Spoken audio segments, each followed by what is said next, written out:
we are going to talk about embedded systems for low audio latency, audio DSP.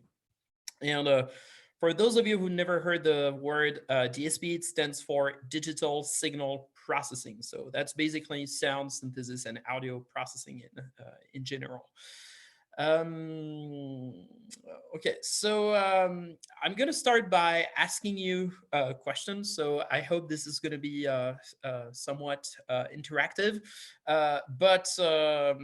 Can someone give me an example of an embedded system? Not necessarily for audio, but like boards to do like embedded, to create embedded systems. So please speak up. Just want examples.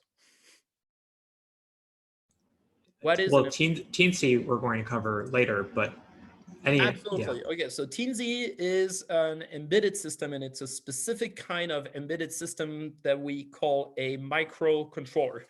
And we will talk more about that in today's lecture.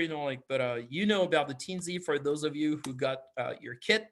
But the Teensy is basically this little board, and there are many different kinds of Teensys, as we will see today, and it's basically a small computer. Okay, so that's one example. Can someone give me another example of embedded system? Like an Apple Watch?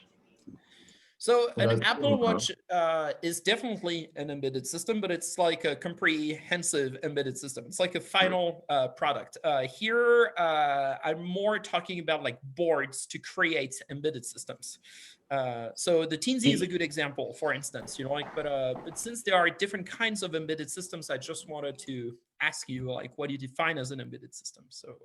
I think Bella and Beaglebone, some other brands.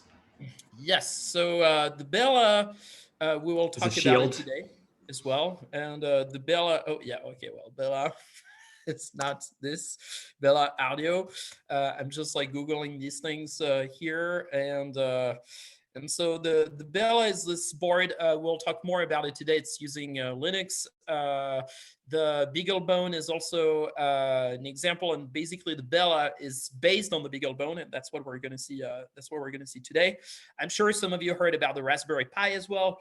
So basically, all these things can be considered as embedded systems and boards to develop embedded systems. So in today's class, we're going to focus on embedded systems for low latency audio DSP. So the goal of this class is not to give you an overview of all the kinds of embedded systems that are around, but today we're really going to focus on this. So low latency audio DSP embedded systems, basically. And by the way, today's class is kind of a break in our Faust learning venture. So we'll get back to that on Monday, but I didn't want to give you too much Faust right from the beginning, so I thought this would be a good good break. Cool. So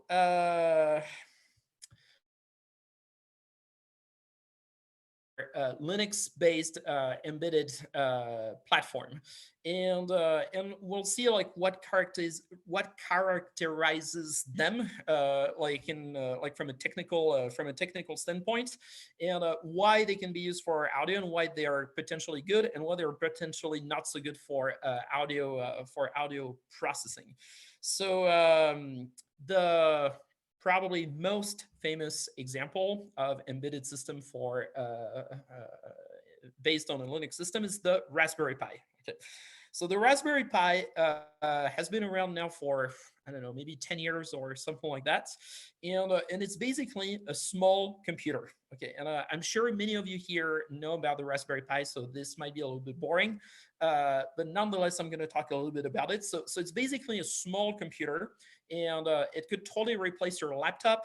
It's running an operating system.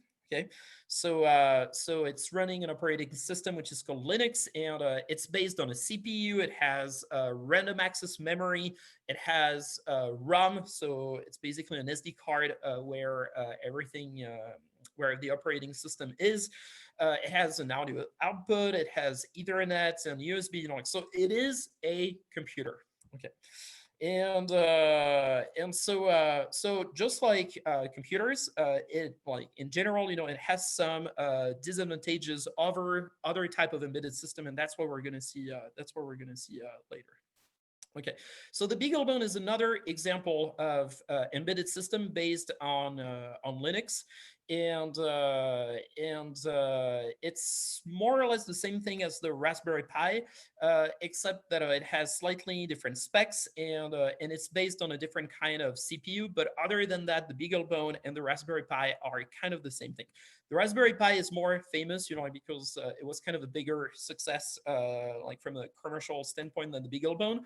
But we'll see later that the Beaglebone is actually used a little bit more in the field of audio because of the Bella that David just mentioned. So in general, Linux-based embedded platforms have the following characteristics, and they're important to understand to get the sense of this lecture and what we'll do later in this class. But basically, as I said, they are small computers. And the main thing that characterizes them is the fact that they're based on a CPU. They're based on a central processing unit. And we'll see that the Teensy, for example, which is a microcontroller, is not based on a CPU. It's based on a microcontroller. And those two things are not the same thing. Okay. So they have a very complex architecture with a BIOS and a boot sequence and etc. So it means that from an architectural standpoint, from a system architectural standpoint, Linux-based embedded systems are very complex because they have RAM, they have an operating system, and so they are fairly complex compared to the Teensy, for example, that we'll talk more about later, which is much, much, much simpler from an architectural standpoint. They have a lot of computing power. I'm not sure what the specs of the last version of the Raspberry Pi are, but they have multiple cores. Each core is definitely more powerful than 1 gigahertz. So they are very powerful computers. They're not necessarily as powerful as my laptop, for example, but they are definitely more powerful than microcontrollers, which we are going to talk more about in the following slides. And they have a lot of RAM. They have a lot of RAM. So they have a lot of resources from an architectural standpoint. Again, they're based on an operating system, and that's something which is super. Oh, I think someone just activated his microphone. Okay, sorry. Okay, good. Thank you. So they're based on an operating system, and for instance, the operating system that is used on the Raspberry Pi and the Beaglebone is Linux. Okay, so it's an open source operating system, and as far as I know, they are not really successful DIY oriented Linux embedded systems which are not based on Linux. So Linux is usually the operating system that people use for this type of board. They're very easy to use because of the operating system, meaning that because there is an operating system, you can plug the screen to them. It's really just going to behave like a computer. So if you want to do audio processing on them, you can use per data, you can use graphical interfaces and stuff like that. So they are very easy to use because there is the operating system and because there is Linux, which is allowing that. There are specific versions of Linux for this kind of board, which are specifically targeting audio applications. And those, I think, are getting less and less popular with time as operating systems are actually getting better on this kind of platforms. But a good example of that is satellite CCRMA. So for those of you who've been to CCRMA before, in person, and for those of you who used a Linux machine and basically a desktop machine at CCRMA, you know that they actually run on their own version of Linux, which is called Planet CCRMA, and it's based on Fedora and it's optimized for audio applications. So Satellite Karma is this project that was mostly carried out by Ed Bertle as part of his PhD at Karma, and that was like maybe, I don't know, 15 years ago now.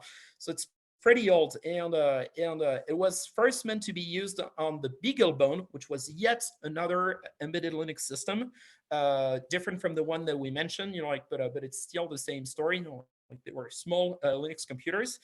And it was specifically optimized for real-time audio applications. So better latency, better performances for audio, and so those are good to know that they're around, so I'm not really sure how supported Satellite Karma is at this point, but like until 5 years ago, people were using it.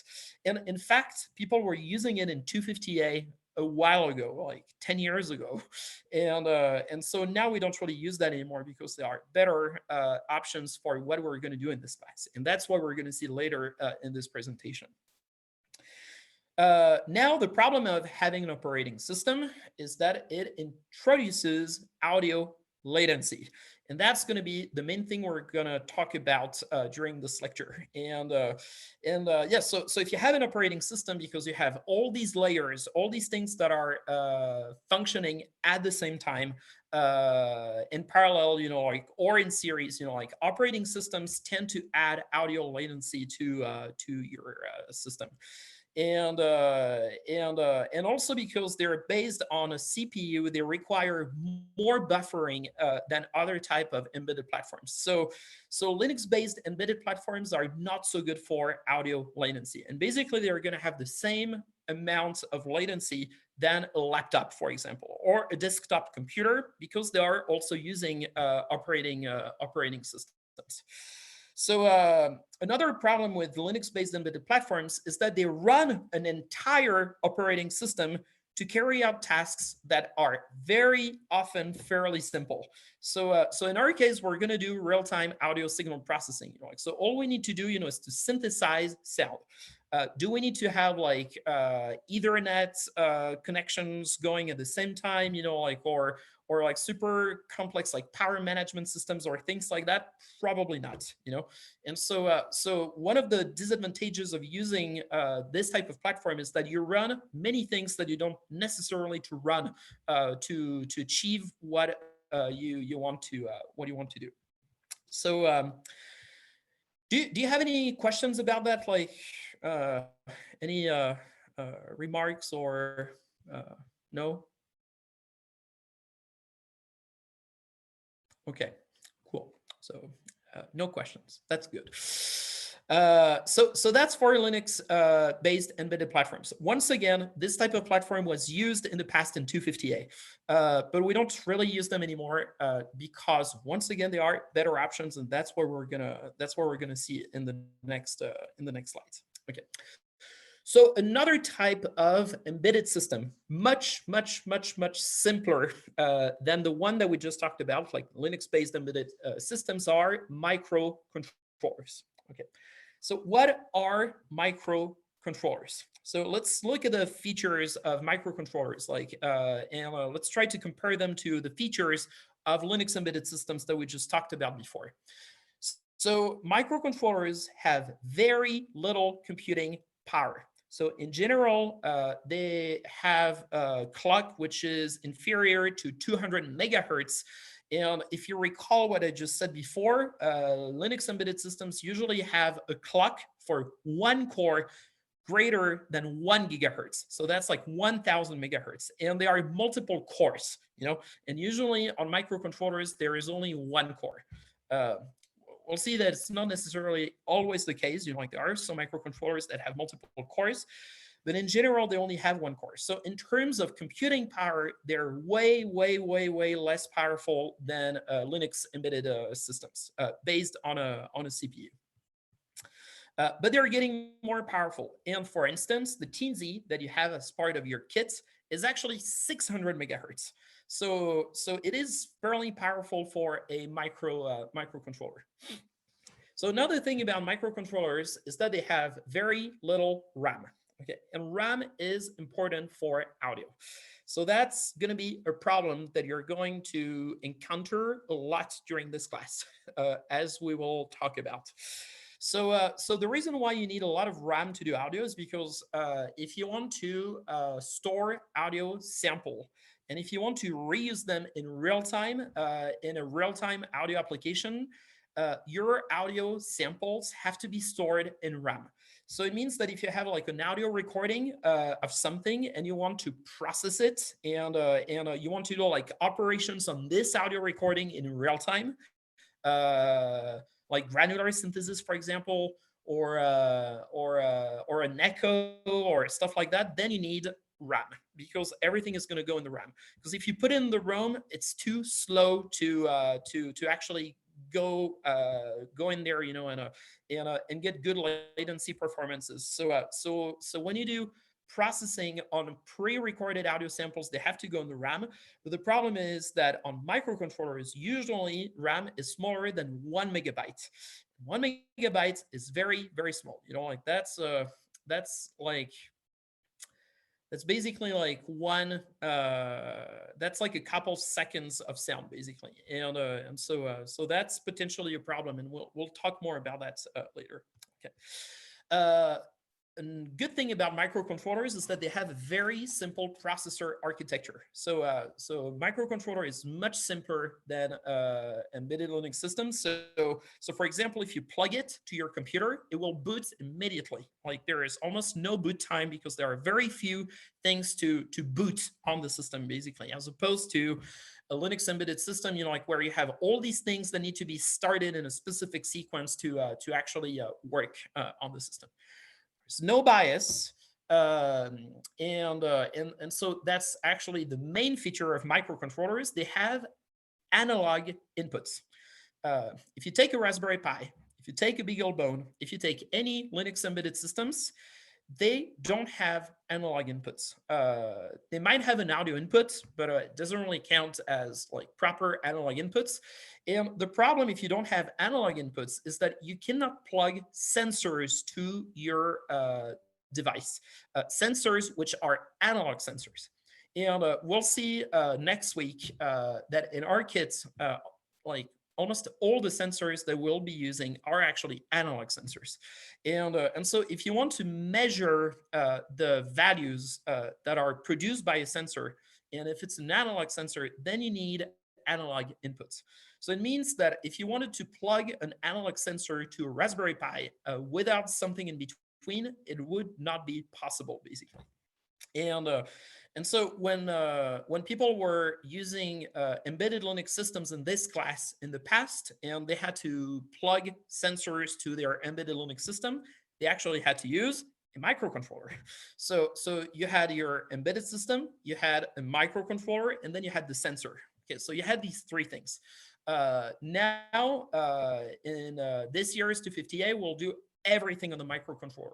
So we basically get rid of the Linux embedded system. They have many GPIOs, and GPIOs are general purpose inputs and outputs.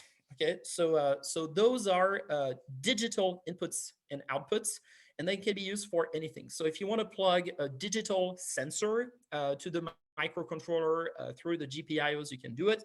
And microcontrollers have lots of them as well, which is not necessarily the case of Linux embedded systems. They're very, very low power. The Teensy, which is part of your kit, actually, let me get it here because I have one right next to me. So this is the Teensy and its audio shield, and that's what we'll build next week during the lab. So these little guys don't require a lot of power to run. You can power them with a battery pack. It doesn't have to be like lithium batteries, it can be just like AA batteries, and it can last for a couple of hours. You would not be able to do that with a Linux embedded system, which has way more resources that need to be powered. So that's another good thing about microcontrollers. They're very low power. They run a firmware directly from built-in ROM. Okay, so what does that mean? So so a firmware is basically the equivalent of an operating system, but on these little guys. So here we don't really have a proper operating system. It's much simpler than an operating system, and in that case we call that a firmware. And so in our case, what we're going to do when we're going to program the teensies is that every time we're basically going to make our own operating system, which is customized to do a specific thing, you know, and the specific thing we're going to do is basically audio processing. Okay, so so on one side you have the operating system with Linux embedded systems, which is like completely general purpose, and you can do anything you want with it. While with a firmware, you're way more limited, and you do like way more specific tasks, you know. And as we'll see, in terms of latency, that's much better because we basically go straight to the point. Finally, microcontrollers, at least modern microcontrollers like the Teensy, are programmable via USB. Okay, so you have an interface to program them, and then you send the firmware in the microcontroller, and you do that through a USB connection. And that's only for recent microcontrollers. Like in practice, like older microcontrollers were way harder to program actually. So those are the specs of the Cortex M4, which is the microcontroller, which is at the heart of your Teensy. So on your Teensy, as you'll see, there is this little black square at the middle. And that's the heart of the microcontroller. That's actually the microcontroller itself. And the ones used by the Teensy are ARM Cortex M4 microcontrollers. And they have all sorts of good things in them, you know, like, but one thing that is super important for what we're gonna do in this class is that they actually have a floating point unit, and that's this thing here. It's the FPU. And what the FPU allows you to do is to natively support floating point operations on the microcontroller. So that means that if you want to do DSP and if you want to use decimal numbers, you can. And that might seem super obvious, you know, like to most of you, like being able like to run like decimal numbers, you know, like so like if you want to multiply 1.5 by 1.5, you can do it on that kind of processor. On many microcontrollers, especially on like older microcontrollers, you could only do operations on integers, and that's way more complicated if you want to do real-time signal processing. So these microcontrollers that we have here and that are part of your kits actually can do floating point operation, and that's something which is super important. Okay. So let me show you the example of the Teensy 3.6 here, and so some interesting values that we have here in this table. So actually, let me show you the Teensy 3.6 first. So if you go on the PJRC website, you have this table which basically compares the specs of the different Teensy microcontrollers that you can buy on the website. So the one we have in the kit for Music 250 are the Teensy 4.0. You see that they're based on a Cortex M7, so that's what we just talked about. They have a clock of 600 megahertz, so they're actually fairly powerful. They have some amount of flash memory, but it's not super huge. Okay, and I actually recommend you to have a quick look, you know, at this table later, you know, like just to see what's in there, you know, and try to understand some of the informations that you have here. However, you see that they have very little RAM, only 1024 kilobytes for the Teensy 4.0, so that's like 1 megabyte. It's not a lot, and we'll see that potentially this can actually become a problem when we do real-time signal processing. Okay, so this table is kind of outdated, so I'm not gonna comment it too much. But what's interesting to see, is that with this kind of system, whether it's on the Teensy 3.2 or the Teensy 3.6, you can get a block size as small as 8 samples. Okay, so some of you might wonder what that actually means. So, like, what does it mean, like, to have like such a small block size? So basically, on audio system, the block size will determine the amount of latency you have on the system. Okay, so on a laptop computer, probably the smallest block size you can achieve, if it's a very good laptop and if you're using a very good audio interface, is a block size of 32 samples. Okay, and that's on a Mac. And also on Linux, Windows is not very notorious to have good latency performances. But so I'm not really sure how good it will be on Windows, but like on a Mac or in Linux, it's very hard to go below 32 samples. On your Teensy and the Teensy part of your kit, you're going to be able to go as low as 8 samples. And in fact, you can even go lower than that. You can go as low as 4 samples. And 4 samples of block size means very, very, very little latency. So those Teensys that we're going to use are going to have a latency of about 1 millisecond. And that's much better than the latency that you would get on your computer, which is more like in the order of 10 milliseconds if you use the built-in audio interface in your computer, and not like a good external audio interface. So in terms of latency performances, we're gonna get like very, very good performances with this, like something that we cannot achieve on a laptop, for example. So that's a good reason for using those micro controllers. Do you have any questions about what I said so far, or? What unit was C/S, something per second? Sorry, C/what? S, the unit on that table. Sorry. The S are seconds. So basically, on microcontrollers, it's very hard to measure like the percentage of CPU that you're using, like the amount of computation that you're doing at a given moment. So C/S are actually cycles per second. Okay, so it's basically the time it takes for something to be done on the microcontroller. So the lower, like the greatest this number is, like the faster the CPU, like the computation units on the microcontroller is, basically. That does that make sense, or? Right. So there's a disadvantage for using the smaller block size, is what this points out. Absolutely. So, and that's true for any kind of audio system. Like usually, the smaller the block size, the more demanding it's going to be for the processor on the system, basically. But compared to a laptop or compared to a Linux-based system like the embedded system that we talked about earlier in this lecture, the disadvantage of using smaller block size is much smaller.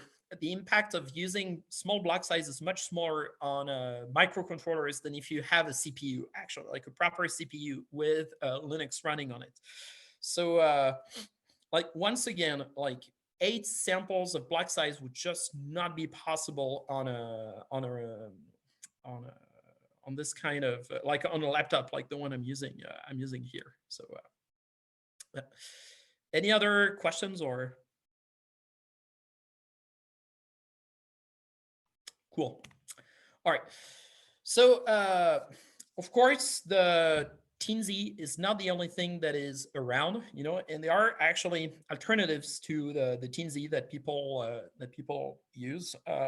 And so for instance, the ESP32 is a growing alternative to the Teensy. And the reason why I've been talking so much about the Teensy and not about the Arduino, for example, that's one thing that I kind of forgot to mention earlier, is that there is no really equivalent in the Arduino world to the Teensy, because like most Arduinos use much less powerful microcontrollers, and currently there are very few boards that are as powerful as the Teensy, and that are microcontrollers. So that's why we're using that one in this class, and yeah, just wanted to point that out, like, but basically the Teensy is an Arduino, like, to some extent, like it's a competitor of the Arduino, but it's much more powerful than the Arduino, and it's also a little bit cheaper, like, so that's another good reason for using the Teensy in this class and not an Arduino. If you get an Arduino Uno, which is like the most like standard Arduino in the world, like, let me actually show it to you here. So if you look for Arduino Uno, so that's the Arduino that you've probably seen if you took classes using Arduinos. And but if we look at the specs of the Arduino Uno, which once again is like the most standard Arduino in the that people use. Let me open this page here. Okay, so if we look at the specs of the Arduino Uno, it's kind of interesting to see that. So see this, the clock speed is 16 megahertz. On the Teensy here, it's 600 megahertz. With 16 megahertz, you can synthesize sound, but like you can probably synthesize only like one sine wave, maybe two. Maybe a couple of sawtooth waves, like, but like you're not going to be able to do much on that kind of board, like here on the Teensy 4.0 that we're using as part of this class, you can synthesize at least 500 sine waves, like, so in terms of computational power, this is actually very powerful. Cool. So back to this slide. So an alternative to the Teensy for what we're doing, so real-time audio processing, is the ESP32, and the ESP32 is better than the ARM processor that we're using on the Teensy to some respect, because, for example, it's dual core. But there is like one super good thing about the ESP32, and it's that it's super cheap. Like, this board that you see here on the screen is only, I think, $2. So it is very cheap, and it's manufactured in China, and it's actually a Chinese brand, like, so they really like can take the cost down for production, like, which is not necessarily the case of the Teensy, which is designed and made in the United States. So but it's good to know about it, because more and more people are actually using the ESP32. So the ESP32 is used at the heart of many different boards that you can get on the ESP32 website, and I wanted to show you a couple of them because some of them are actually interesting for real-time audio processing. And the Lyra-T is a very good example of that. I actually teach another class where I use the Lyra-T, like, so it's a good alternative to the Teensy. It's much bigger in size, like it's about this size, like, well, this is very tiny. It has built-in audio inputs and outputs, which is not the case of the Teensy. On the Teensy, to get audio inputs and outputs, you need to plug an audio shield, and that's what we're going to see in the first lecture about the kits that we're going to do next week. Okay. And it's also very cheap. Like, this guy here is only like $15, I think. And while the Teensy plus the audio shield is about like $40, like, so basically for $15 you can get low latency, and you can get a system which has like a fully operational embedded audio system, like, and so it's pretty amazing. Like, those things here didn't exist like 2 years ago, like, so it's kind of a small revolution in a way, like that things like that actually exist. Another good does thing, it have sorry, does it have audio converters in there, or is that just it does. So it has amazing. It has an audio codec in it, and it's actually a good one. I think the Lyra-T has a Wolfson audio codec, and it's almost the same as the one on the iPhone. So wow. it's a decent audio codec. The audio codec that you have on the audio shield of the Teensy that we are going to use in this class is an SGTL 5000, and it's much, much, much worse than the one on this board, actually. So in terms of audio quality, like these boards actually have like a fairly good audio quality. And so some of you actually might wonder, like, why, like, how come these boards didn't really exist before? You know, like, there are multiple reasons for that. You know, and believe it or not, but people, well, the company that is making the ESP32 is making these boards for people to prototype smart speakers like Alexa, or you know, like that kind of system, you know, and so there is a big market for that, of course, much bigger than the market of music technology. And so these boards are actually designed for that. They're designed to prototype smart speakers that operate artificial intelligence operations on them. And because they are speakers and because they need microphones, you know, like you already have everything on the board, you know, and so the cool thing is that in the audio community, we can sort of take advantage of that, you know, like of the fact that there is this super big market for smart speakers, and we can kind of repurpose these boards to actually make instruments, you know, like, or embedded audio systems based on them, you know, again, that's why these guys exist, you know. Another cool thing about these boards is that they actually have built-in microphones and they have a built-in amplifier, which is not something that we have on the Teensy. So it means that if you want to plug a speaker to this board, like directly to it, you know, like without going through an additional amplifier, you can do it. And same for the microphones, you know, like they're pretty decent microphones, you know, and the Teensy Audio Shield doesn't have microphones. Now, okay, I'm talking about them, you know, and I'm like, okay, they are so good. And okay, so now at this point, you probably wonder why we're not using them as part of this class. There is actually a very good reason for not using them, and it's the fact that they don't have analog inputs for sensors. So it means that if you want to use this board and you want to plug sensors, which are analog sensors, to this board, you're going to have to hook up an ADC to them for sensors. And the problem is that you're not going to be able to plug a microcontroller that has a USB port on them to them. You're going to have to do that through the GPIOs, and then it's way, way more complicated. So that's the reason why we're not using them in this class, because in this class, we want to have something where you can do everything from a single standpoint, which is not something that you can do with these boards.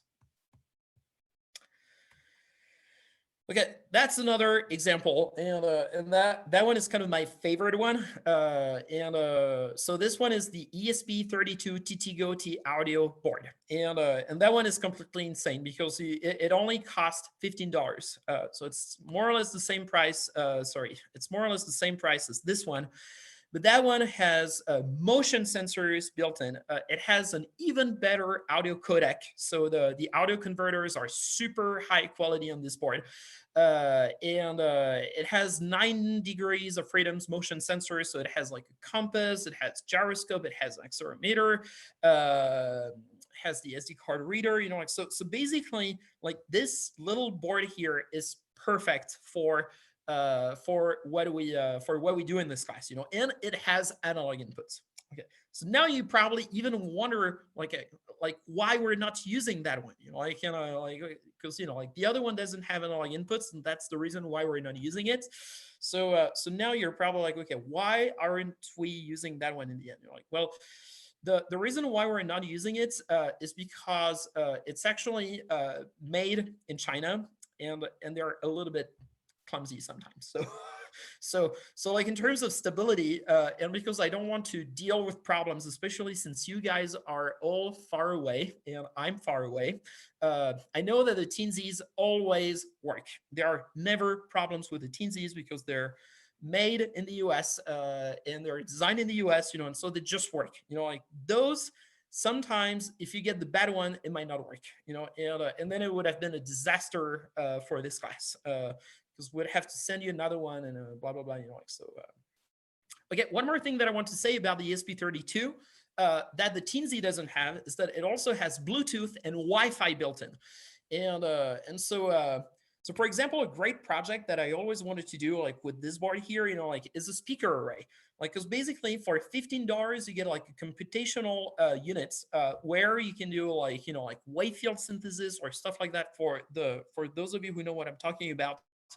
And you can network them because they have like an Ethernet ports built in and Wi-Fi and Bluetooth, like so it means that for and they have like a speaker amplifier. So it means that for very little money, you can make like a huge speaker array where computation is distributed between ports, and that's something that you would not have been able to do like 2 years ago because these things actually didn't exist. Okay, and more recently, the Teensy 4.0, and we already talked about it. So that's our little guy that we're going to use as part of this class. Do you have more questions about microcontrollers in general? Because we're not going to talk more about them now. So because we kind of need to move on. So yeah, more questions? There's a question in the chat from Harrison, which is what exactly does an audio codec do? Is it a digital to analog converter, and what makes an audio codec good versus garbage? Okay, that's a good question.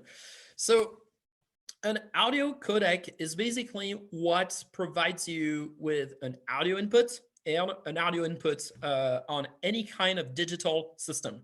That's basically an audio interface. So if you buy a USB audio interface, like if you're using like Ableton or if you have like a DAW or something like that, and you want to have like good audio on your computer, usually you buy an audio interface, like for those of you who don't know what I'm talking about, like I can show you, like, so audio interface, okay, focus right, okay. So basically, that's an audio interface, like so. So basically, that gives you good audio on your computer, and that uses USB. So inside an audio interface, you have an audio codec, and so the audio codec is the chip. It's the electronic component which actually allows you to get audio inputs and audio outputs. So that's what the audio codec is, and then what makes an audio codec a good audio codec versus a bad audio codec? Well, there are many criterions that can be taken into account to talk about that. But mostly, like the most important factor on an audio codec is its signal to noise ratio.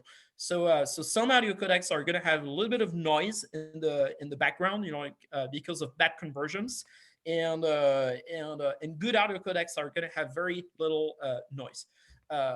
Another just to clarify, you were super loud. Sorry. Yeah, no, I mean, we're really talking about analog to digital audio converters and digital to analog converters here, because, if we're talking about perceptual audio codecs, the SNR doesn't really matter. But yes, yeah. Yes, absolutely. That's very good that you're actually bringing that up, Marina, because that's very often a source of confusion. But basically, like in hardware, when we talk about an audio codec, we're talking about analog to digital converters or digital to analog converters. So we're talking about the hardware component that is providing us with analog inputs and analog outputs. And that's completely different from an audio codec that we use like for audio coding for like MP3 or like basically what you do. Yes. Yes. So it's very good that you bring that up, because I don't know, like I deal with audio codec all day long, because that's what I do for my research now, and so like for me, like when I say audio codec, I immediately think about the hardware type of audio codec, but they have nothing to do with perceptual audio codecs. Yeah, very good point. So another quality factor on audio codec is is their ability to reconstruct an analog signal or to discretize an analog signal, you know, like, and so the, you know, like depending on the quality of the audio codec that you have, you know, like they're gonna do that operation more or less well, basically, you know, like, but usually like the way to measure the quality of an audio codec is its signal to noise ratio. So so I hope that answers the question. But are there any other questions regarding like what we talked about so far? No. Okay. You know, like this lecture is just to give you some background on all these things, you know, like so that you know what we're talking about, you know, like, I mean, you're never gonna have like an exam on that kind of stuff, you know, like it's more like for your general culture around what we do in this class, you know, like, you know, but it's very important that you know like what tools are around, you know, and what people use for audio processing, you know, so that's why we're doing all this, you know, like, so I know that this might be a little bit boring somehow, you know, like, but I think it's very important that we actually have this lecture. Okay, so another category of embedded systems for audio are embedded CPU-based computer, but that are used for bare metal audio applications. So what does that mean? So basically, this is yet the picture of another Raspberry Pi. You know, like so it is a Raspberry Pi, except that if you're brave enough, you can use a Raspberry Pi without Linux on it. So it means that basically you write your own kernel from scratch. You know, and when you do that, you basically use the system bare metal. So that's what bare metal means. You know, like bare metal means without an operating system. And in that case, you know, you can really optimize the way that the entire system works, you know, like, because you get rid of the operating system. So you go from this generic thing to something which is way more specific. And in terms of performances, you can do way more if you use a bare metal system. So once again, you know, like the cool thing about embedded CPU-based computers, like the Raspberry Pi, is that they have a lot of computing power. We already talked about all these things before, but they have much more power than a Teensy. So it means that if you use Raspberry Pi like you would use a Teensy without the operating system, then you get like crazy performances, you know, like much better performances than what you would get with a laptop, for example. Because even though the CPU is less powerful than the CPU of a laptop, because you use it in a very optimized way to carry out like one specific task, you can get like super good performances. And that's so here I have this slide which is a study case where we talk about this in the context of the Raspberry Pi, but there are C++ bare metal environments for the Raspberry Pi, and there are multiple of them. You know, like the main one that people use is called Circle. And there is a link to it if you want to check it out, you know, like if you're interested in that kind of stuff. So basically what Circle allows you to do, you know, is to build your own operating system from scratch for the Raspberry Pi. And once again, what this allows you to do is to do further C++ optimizations when dealing with audio DSP. And so you have to write the kernel that you created on the SD card of the Raspberry Pi, and to do that, you have to take off the SD card, which potentially is a problem. You know, like so it's not a very plug and play solution, you know, because once again on the Raspberry Pi the operating system is on an SD card. So if you want to do what I'm talking about here, you have to take out the SD card from the Raspberry Pi, put the kernel on it, put it back in the Raspberry Pi, and that's potentially very annoying to do every time you need to restart the system, you know, as opposed to the Teensy, where you have a USB cable and you can program it directly from your computer. And once again, like the Pi doesn't have analog inputs, and because it's based on a CPU, and the Pi doesn't have an audio codec, and that's something that I kind of want to talk about very briefly. Like since we actually talked about audio codecs, but the Raspberry Pi has an audio output, but it's not actually connected to an audio codec. It's using what we call PWM. PWM stands for pulse width modulation. And so the audio output that you have on a Raspberry Pi is very, very low quality because of that. There is not like a proper converter, like audio converter on the Raspberry Pi. If you want to have a proper audio converter on the Raspberry Pi, you need to connect a USB audio interface to it, and then everything becomes more complicated. So this solution, is kind of interesting. Very few people have done that, and the reason for it is because it's super, super complicated to do it. But in terms of performances, you get very, very good performances if you do this. Do you have any questions about this, or? So the people who use Circle have overcome this issue, mainly? No. Because the people who use Circle to make the kernel for the Raspberry Pi. They don't really deal with audio at all. So a couple of years ago, I had this project where I repurposed Circle so that it could be used for audio processing. But I never really published the sources of it because I never finished it. So if you're interested in that kind of stuff, I can send you what I have.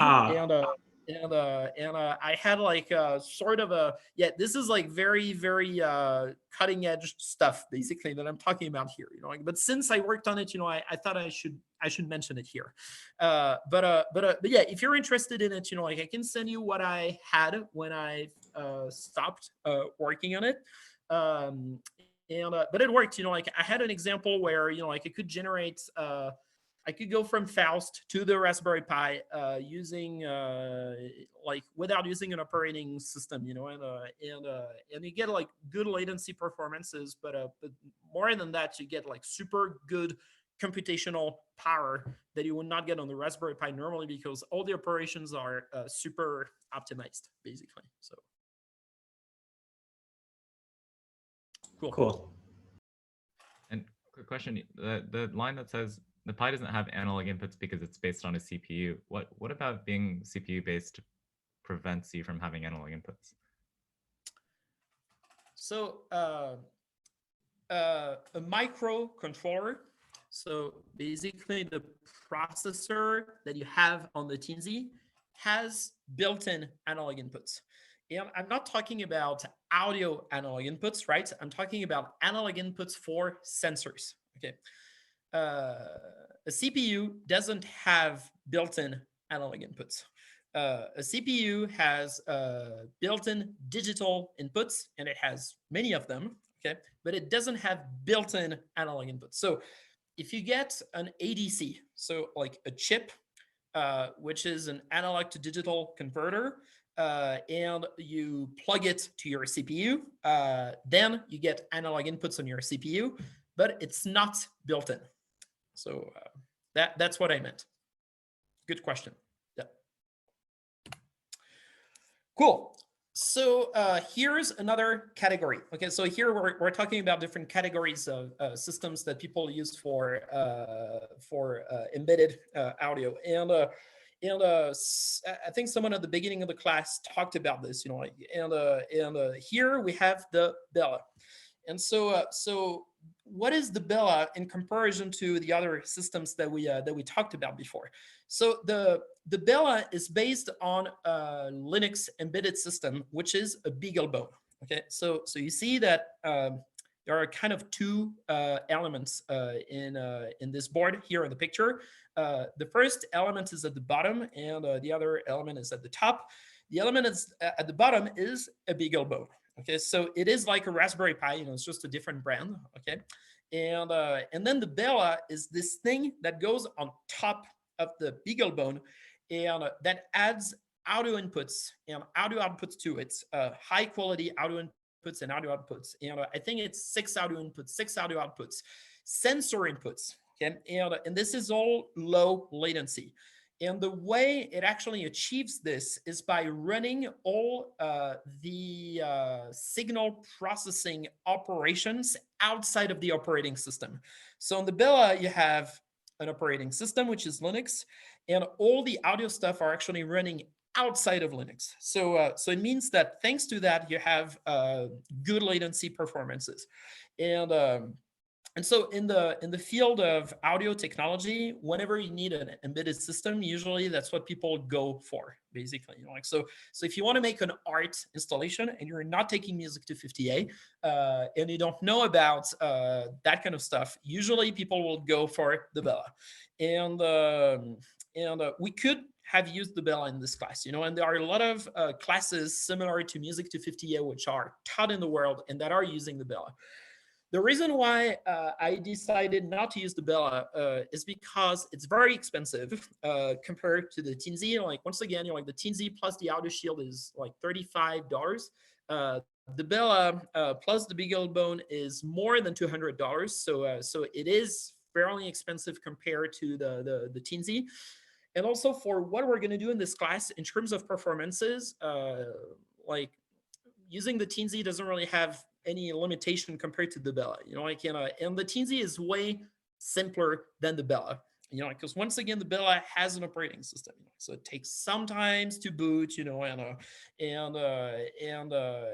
so I think going through the solution of using a microcontroller is way more elegant for what we're going to do from an engineering standpoint than using the Bella, but it's very good to know about the Bella though. Any questions about the Bella? No? I'm sure many of you heard about the Bella, you know, because if you took classes at CCRMA, you might have heard about it. So this one here is a competitor of the Bella, and it's called the ELK. Okay, and so what is the difference? What is the difference between the ELK and the Bella? Well, the Bella is based on a Beaglebone, and the ELK is based on a Raspberry Pi.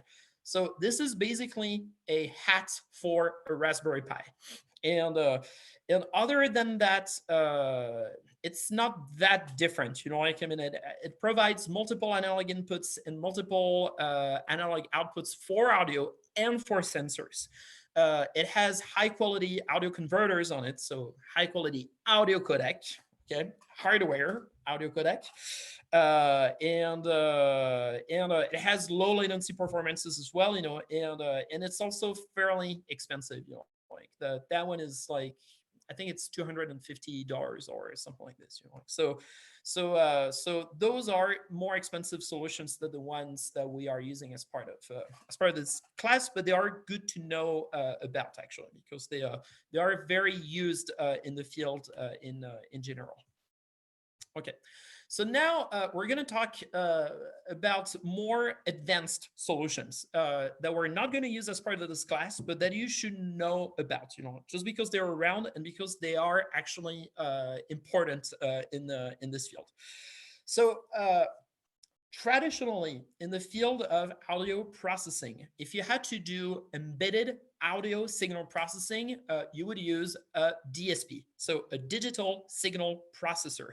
And a DSP is, so, you know, like, it's a little bit confusing here. It's like the audio codec, you know, like a DSP in that context is a hardware component, and it's a replacement for a CPU. So instead of using a CPU or instead of using a microcontroller, you use this specific type of processor, which is optimized for signal processing applications, and so for audio applications.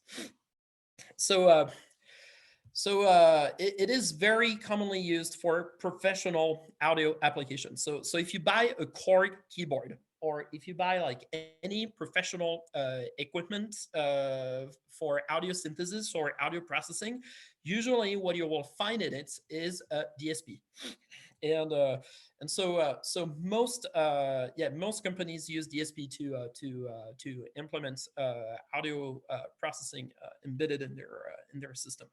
So they're usually programmable in C++, and more DSPs are floating point compatible, and that's a very important point.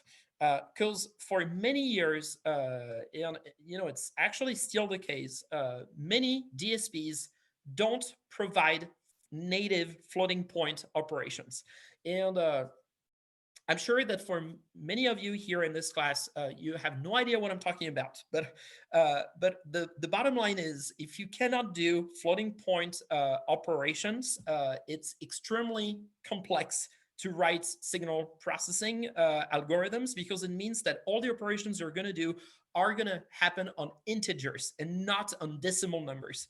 And that's really, really tough to handle by hand. So engineers used to be trained for that, like to write fixed point signal processing operations. But now there are more and more DSPs that are actually providing floating point operations. Yes? Oh, okay. So Analog Devices is a leader on the market for that, and the Shark processor family is like the industry standard for that kind of stuff. So as I said, like if you buy a Korg keyboard, you open the keyboard, you will find audio codecs, not perception codecs, but hardware codecs, and you will find a Shark processor in them. And so there is a link here, like if you want to check it out later, you can. The cool thing about the Shark processor is that it's so popular that Analog Devices actually created this prototyping board based on the Shark processor, and it's called the Shark Audio Module. And so a couple of years ago, some people at CCRMA actually implemented Faust support for the Shark audio module. And there is a link here in the slides that you can follow if you are curious about that. So this thing is pretty expensive. I think if you get the Shark audio module plus the Linux-based board with it, that's like maybe $300 or $400. So it is a fairly expensive solution. But in terms of computational power, like that's the best you get, basically, because DSPs are super, super powerful for signal processing applications, but they are hard to program. And even if you can program them with Faust, the tool chain to program them is pretty rough, because it doesn't use USB. You have to go through a DFU programmer, which is kind of a pain. And so that's the main limitation of using that type of system. Like they are designed for engineers. They are not designed for people in the DIY community. And they, of course, provide low latency performances in the same level than the microcontroller. Like, I mean, in terms of latency performances, the performances you get on a DSP processor are more or less the same as the one you would get with a Teensy here. So it's just that it's more powerful. Any questions about that kind of board?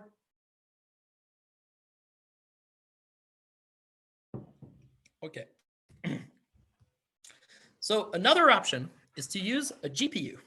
So GPUs, for those of you who do machine learning, are pretty popular because they have a high degree of parallelization when you use them. And what they are is that they are graphics processing unit. So they're basically graphics cards. And there are more and more people who are using GPUs for audio processing applications. And here I put a link to a very interesting paper by Travis Scare and Jonathan Abel on using GPU accelerated model processors and digital waveguides. So there are very few papers that talk about GPUs and audio processing, and I think that's that's definitely one of the very few papers that talks about that, and maybe even not to say like the only one from recent years. So the advantage of using GPUs are more or less the same as the one when you use DSPs, except that with the GPU you get a very high degree of parallelization. and for some signal processing algorithms, that might be good, and for instance, model based systems can be highly parallelized, and that's what GPUs are good for. So at this point in this lecture, I'm just sort of expanding a little bit, like on the engineering spectrum of things, so I'm sure I'm going to last a couple of you here, but that's okay, it's just that so that I'm trying to be as exhaustive as possible here for this lecture, and I think it was important to talk about that kind of system. Any questions about GPUs? I'm just like going very quickly, just to give you an overview about all this. So, no? Okay. All right. So this is like, in terms of complexity, we're building things up here. So GPUs are hard to deal with, but FPGAs, that's like another level of complexity. And so what FPGAs are is that they are field programmable gate arrays. And that's actually my current research project. Like I work on FPGAs for ultra low latency performances. So if you use an FPGA, which is yet another kind of processor, and at this point it can barely be called a processor because an FPGA is not really a processor per se, and I'm going to tell you why. But the bottom line is that with an FPGA, you can get latency which is in the order of 50 microseconds if you push it. So it's much better for latency than any other type of system, because FPGAs are much closer to an analog system than to a proper digital system per se. And so the main difference between FPGAs and all the other types of processor that we talked about before is that an FPGA is basically an electronic circuit that you reconfigure using your computer. So it means that basically with an FPGA, you design your own CPU. It's basically what you do. And so instead of giving a program to a CPU which has like a fixed architecture, here you create your own CPU. It does only one thing, and but it does it very well and very quickly. And so my main research project, which is mentioned here, it's the Faust project, and if you're interested in it, you can check it out. Is about programming FPGAs using Faust, because Faust is fairly easy to use compared to the programming languages that you use for FPGAs, which are extremely low level and very hard to use. Hopefully in a very near future, you will be able to just program FPGAs using Faust. And so who knows, like maybe in a couple of years, FPGAs will be used in 250A instead of microcontrollers. So any questions about that? Sorry, I'm going very quickly on all these things, but once again, we have limited time. So. What's the manufacturing time of an FPGA? Sorry, what's the maximum what? What's the manufacturing time? Like if you come up if the work of the Faust, it seems, is to like make the FPGA diagram. Yeah. But then you have to actually make it, right? No. So No. So an FPGA is a chip. It's already like manufactured. Like you don't have like to rebuild an FPGA every time you need a new FPGA. But it's a chip that you can internally reconfigure. So you basically can reconfigure the internal electronic circuits of the chip to achieve to do like what you want to do, basically. Yeah, so, very much used nowadays in machine learning. Yeah, I look forward to you teaching the class on this. Since you mentioned the price, how much does it cost? So that is a good question, because it really depends on the FPGA that you get. But we like prototyping boards for FPGAs. I would say go from $200 to like $10,000. So the price range is very broad. For $200, you can it's for $200 you can run about, I would say, 400 biquads filters in parallel. For $10,000 you can run like tens of thousands of biquads in parallel, basically, you know. And so it really depends on the amount of computational power that you will need, basically. And so so that's kind of the order. Like the FPGAs that we use are like in the order of like $800. So they are fairly expensive. But they allow you to do things that you would not be able to do with any other kind of system, like both in terms of computational power and in terms of audio latency. So cool. Oh yeah, well, actually, here's an example. So that's the Zybo Z7, and the Zybo Z7 is based on a Zinc FPGA, which is a Xilinx FPGA. And that board is $200, and it's a very good option, you know, like if you want to try FPGAs, you know, like because it has audio inputs, you know, GPIOs, you know, like it has a built-in ARM processor as well in parallel of the FPGA. So if you want to run Linux, you can run Linux on it too, you know, like so it's kind of a good starting point if you're interested in that kind of stuff. So one other thing about FPGAs, though, is that mostly they're based on proprietary technologies, and so there are very few FPGAs that are using open source solutions, and this one is kind of the very first FPGA that is almost completely entirely open source, and that is targeting potentially audio applications. It's called the Data Machines Doppler. It's not very powerful, but it's interesting to know about it. You know, like if you want to know more about that kind of stuff. Okay, so I think I'm gonna skip that for now because I think we're running a little bit out of time, and I will talk more about that in the next class. For now, I just want to talk about just want this to go away. I want to talk about the assignment for next week. So if you go on the course website, if you go in labs assignment lab 1, in theory, for today, you did assignment 0, and I believe you did it. So congratulations. For next week, so for April 14th, you will have to do assignment 1, which is making your first DMI with Faust. So the goal of this assignment is to design a musical instrument using Faust in the Faust web IDE. So at this point, you should sort of know how to do that. Okay. So your instrument should be polyphonic and controllable with your computer's keyboard. Okay. I showed you how to do that in the class. It's also explained in the lab, you know, so that should be pretty straightforward. Your Faust program should combine at least one sound generator / synthesizer and one audio effect.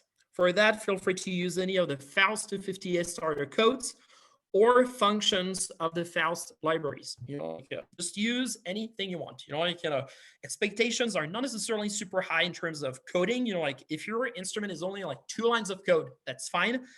What matters is that it sounds reasonably good. You know, like that's what we're looking for here. You know, like, and if it's completely weird from a DSP standpoint, it doesn't matter as well. You know, like as long as you have something that works and that makes sound and you like it, we'll be very happy with that.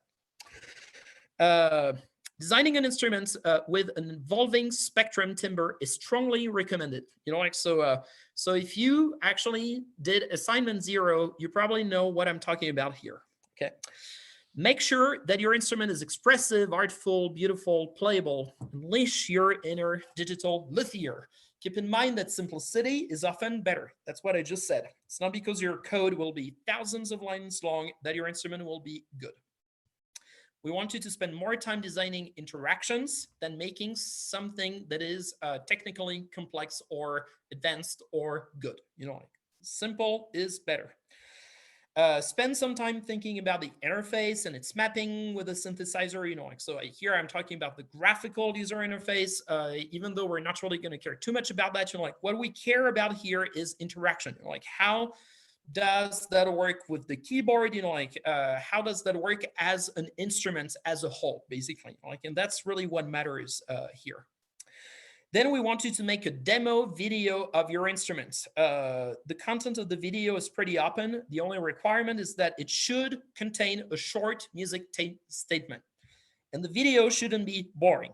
Like if you make a 10 minutes video where you explain, you know, step by step what you did in your instrument, we're not going to watch it until the end because it's going to be boring. So we just want you to make a nice, cool video where you demonstrate your instrument. And it should not exceed 1 minute and 30 seconds.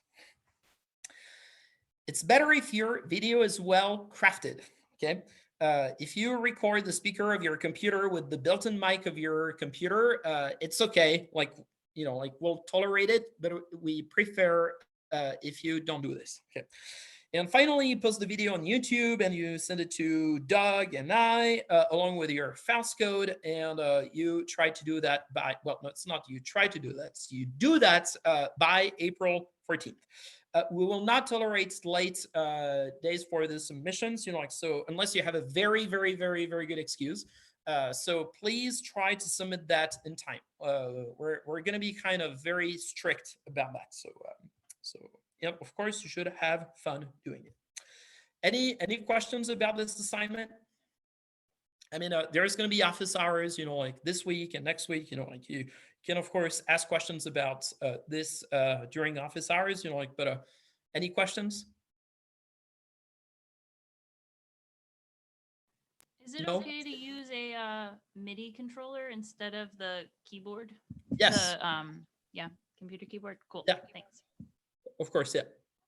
Yeah, if you want to use a MIDI keyboard, like if you have a MIDI keyboard at home and you want to use it instead of the built-in keyboard of your computer, that's totally fine. Yeah.